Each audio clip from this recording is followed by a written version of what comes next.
Hello friends, welcome back to Wisdom Mastery Hub, your trusted guide for commerce theory and TSIPE exams. मैं हूं Faiza and आज हम discuss करने वाले हैं एक important 5 mark question from stock exchange.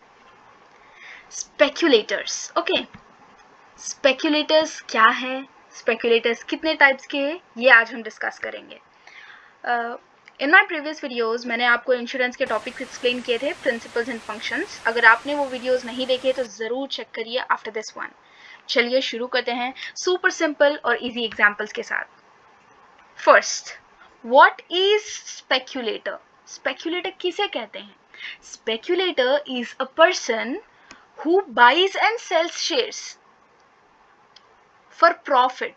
उसे क्या कहते हैं? स्पेक्यूलेटर कहते हैं. स्पेक्यूलेटर का एक ऐसा भी सेंस ऑफ मीनिंग आता है कि स्पेक्यूलेटर वो होता है जो गेस करता है. ठीक है, लॉन्ग टर्म इन्वेस्ट नहीं करता, क्विक प्रॉफिट्स के लिए वो गेस करता है, सोचता है कि एक्सपेक्ट करता है, वो क्या एक्सपेक्ट कर रहा है. ठीक है, तो जो भी प्रॉफिट्स के लिए वो एक्सपेक्ट करता है उसे हम कहते हैं स्पेक्यूलेटर्स. स्पेक्यूलेटर्स भी कई डिफरेंट टाइप्स के होते हैं, but among them the four important types of speculators are bulls, bears, stag and lame duck. Bull. What is bull? bull नाम सुनते ही हमारे ब्रेन में bull आ जाएगा, right? Yes, it is that bull. bull एक ऐसा स्पेक्यूलेटर है जो price में राइज एक्सपेक्ट करता है. कोई भी एक सिक्योरिटी है, वो फ्यूचर में उसका प्राइस इंक्रीज होगा. ये क्या है? बुल की एक्सपेक्टेशंस है. ठीक है, सो बुल क्या करेगा? वो सिक्योरिटी को अभी खरीद लेगा और फ्यूचर में जो हाई प्राइस में उसे रीसेल कर देगा. ठीक है, तो बुल क्या करेगा? एक्चुअल डिलीवरी उसके पास नहीं होती, वो बस जो बीच का प्रॉफिट है उसे ले लेता है. बुल उसका जो है विक्टिम अपवर्ड्स है, यानी कि बुल जैसे ही बुल ऐसा अपवर्ड्स जाता है, upward direction. As a speculator expects a rise in the price of securities, his tendency is compared to that of bull and therefore is named after bull. जो bull animal होता है उसके tendency के हिसाब से इसे compare किया गया है, and such kind of speculators are known as bulls. bulls को तेजी वाला भी कहते हैं. Okay, bull is also known as तेजी वाला. एज एन एग्जाम्पल, जैसे कि कोई स्टूडेंट है, वो सोच रहा है कि मैं सोच रही हूँ अभी पेन की प्राइस बढ़ने वाली है, राइट, विद इन 15 days और समथिंग. कोई भी एक पेन है, ठीक है, बटरफन पेन है, उसकी प्राइस अभी बढ़ने वाली है, इंक्रीज होने वाली है. तो मैं क्या करूँगी? अभी मैं ज़्यादा पेन खरीद लूँगी, खरीद कर फ्यूचर में उसे महंगे दाम में बेचूंगी. सो उससे क्या होगा? मेरा प्रॉफिट होगा, राइट. उसी को कहते हैं बुल. नाउ सेकेंड इज बेर. बेर को हम कहते हैं मंडी वाला. ओके, जैसे बुल को तेजी वाला कहते हैं, बेर को मंडी वाला कहते हैं. बेर एक ऐसा स्पेक्यूलेटर है जो कि प्राइस में रिडक्शन एक्सपेक्ट करता है. वो एक्सपेक्ट करता है कि प्राइस गिरने वाला है, प्राइस फॉल करेगा सिक्योरिटीज का. ओके, सो बुल क्या करता है? अभी के लिए शेयर्स को बेच देता है और फ्यूचर में जब प्राइस कम होगा तब वो खरीदता है. A bear is a speculator who expects a fall in the price of certain securities and agrees to sell the securities at a fixed date in future, which he may or may not possess. If the price of that security falls before the date of sale, he purchases that security at a lower rate and sells it for higher rate as agreed earlier. ठीक है, तो इसका मैं आपको simple terms में एक example बताना चाहती हूँ. जैसे कि सोच लो मैंगो. ओके, मैंगो का रेट गिरने वाला है, मैंगो फ्रूट उसका प्राइस ड्रॉप होने वाला है, डिक्रीज होने वाला है. तो मैं क्या करूँगी? आज ही फ्यूचर मैंगो सेल करने का कॉन्ट्रैक्ट ले लेती हूँ. ठीक है, फ्यूचर में मैंगो सेल करने का कॉन्ट्रैक्ट ले लेती हूँ. और जब मैंगो का प्राइस एक्चुअल में डिक्रीज होता है, एक्चुअल में फॉल हो जाता है, तो मैं क्या करती हूँ? उसे सस्ता खरीद के बेच देती हूँ, सप्लाई कर देती हूँ. तो मुझे क्या होगा? प्रॉफिट हो गया. And that is a bear. Okay, bear वही एक्सपेक्ट करता है कि स्टार्टिंग में सिक्योरिटी की प्राइस फॉल हो जाएगी, और बेयर इसे इसलिए नेम दिया गया है जो बेयर एनिमल है, राइट. बेयर कैसे चलता है? डाउनवर्ड फेस करके चलता है. बुल क्या रहता है? बुल का जो ये एरिया है वो ऐसा राइज रहता है, तो उसे बुल कहते हैं. बेयर डाउनवर्ड्स है, सो इसे बेयर कहते हैं. स्टैग। स्टैग एक बहुत ही ज़्यादा कॉशियस स्पेक्यूलेटर है, ठीक है। आप कह सकते हैं इसे एक ये न्यू शेयर हंटर है, ठीक है। स्टैग डायरेक्टली कंपनी शेयर्स के लिए अप्लाई कर लेता है आईपीओस के थ्रू, ठीक है। उसे लॉन्ग टर्म शेयर्स होल्ड नहीं कर रहे हैं। स्टैग का जो मेन एम है वो है शेयर्स को जल्दी से जो अलॉटेड शेयर्स है उसे जल्दी से बेच देना eight a premium price. Stag एक कॉशियस स्पेक्यूलेटर है, वो ना ही शेयर्स खरीदता है ना ही बेचता है। Neither buys nor sells the shares, he applies for the shares of a new company IPO कहते हैं for face value and he expects they are sold at a premium. Premium is nothing but more than its face value, ठीक है।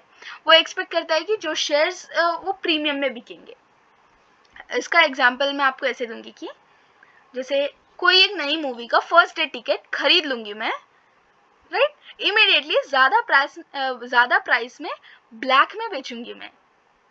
तो वही logic Stag use करता है shares में, okay.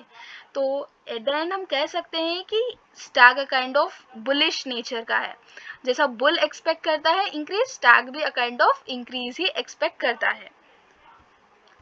Last but not the least, lame duck. Lame duck एक फंसा हुआ स्पेक्यूलेटर है, ठीक है। लैम डक ऐसा है जब बेयर की प्रॉमिसेस फुलफिल नहीं होती, उसका कमिटमेंट फुलफिल नहीं होता, उसके एक्सपेक्टेशंस ट्रू नहीं होते, तो उसी को हम लैम डक कह सकते हैं। When the expectations of bear does not come true and the price of that security does not fall, bear क्या सोचता है, सिक्योरिटी का प्राइस फॉल हो जाए, गिर जाएगा, बट प्राइस फॉल नहीं होता तो बेयर उसका कमिटमेंट फुलफिल नहीं कर पाता, और इसी को हम कहते हैं लैम डक, ठीक है। तो लैम डक में क्या होता है, मार्केट अनएक्सपेक्टेडली राइज हो जाती है तो लैम डक बहुत ज्यादा लॉस सफर करता है, so he is sad and hence named as lame duck.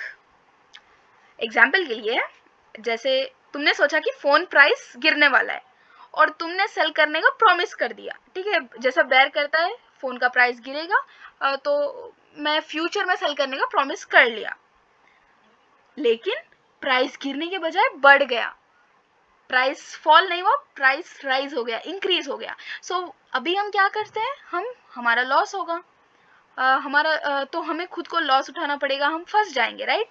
So that is called a lame duck. Now अभी मैं आपको एक क्विक रिकैप देना चाहूंगी, not in a boring way but the way which I use, right. It's a secret जो मैं अपने exams में फॉलो करती हूँ so that I remember it for long term.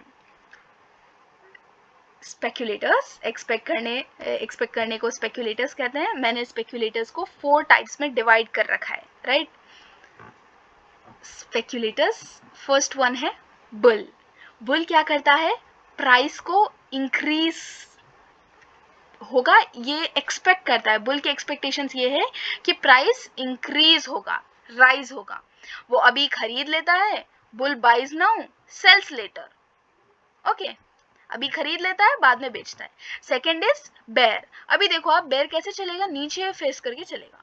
तो बेयर का इतना याद रखना है कि बेयर फॉल एक्सपेक्ट करता है कि फॉल हो जाएगा, यानी कि प्राइस नीचे चलेगा, ये बेयर की एक्सपेक्टेशन है। तो बेयर क्या करेगा, अभी बेच देगा, बाद में खरीद लेगा। What it, both are simple. Now let me come to stag. Stag क्या करता है, अभी के अभी हंट कर लेता है इमीडिएटली, अभी के अभी बेच देता है और अभी के अभी प्रॉफिट आता है। तो जो स्टैग है वो सबसे ज्यादा कॉशियस स्पेक्यूलेटर है, यानी कि स्टैग सबसे ज्यादा सेफ है। जो 4 स्पेक्यूलेटर्स है, among them Stag is the safest one, ठीक है, क्योंकि वो प्रीमियम में बेचता है तो प्रॉफिट भी अच्छा जाता है। Last is lame duck. Lame duck is nothing but एक सैड डक है जो कि अपने प्रॉमिस को नहीं रख पाई एंड खुद के लॉस में खुद ट्रैप हो गई। So it is called lame duck. Lame duck को आप ऐसे भी रख सकते कि बेयर के एक्सपेक्टेशंस ट्रू नहीं हुए, सो लॉस हो गया and it is called lame duck. Easy है ना। बस बुल और बेयर ऑपोजिट है, स्टैग आईपीओ यानी कि कंपनी शेयर्स को अप्लाई करता है और लैम डक फंसा हुआ स्पेक्यूलेटर है। आप लोग चाहे तो just take a screenshot and it is the best mnemonic trick, okay. So that's it, friends. This was the explanation of speculators in stock exchange. A sure short 5 marks questions. बहुत ही ज़्यादा repeated है. It comes for 5 marks. Very very important. Video पसंद आई तो please like share subscribe, ताकि और भी commerce के answers आपको सिंपल लैंग्वेज में मिलते रहें. और हाँ, अगर इंश्योरेंस के प्रिंसिपल्स और फंक्शंस के वीडियोस ऑलरेडी चैनल पर अवेलेबल है तो ज़रूर चेक करिए. मिलते हैं नेक्स्ट वीडियो में.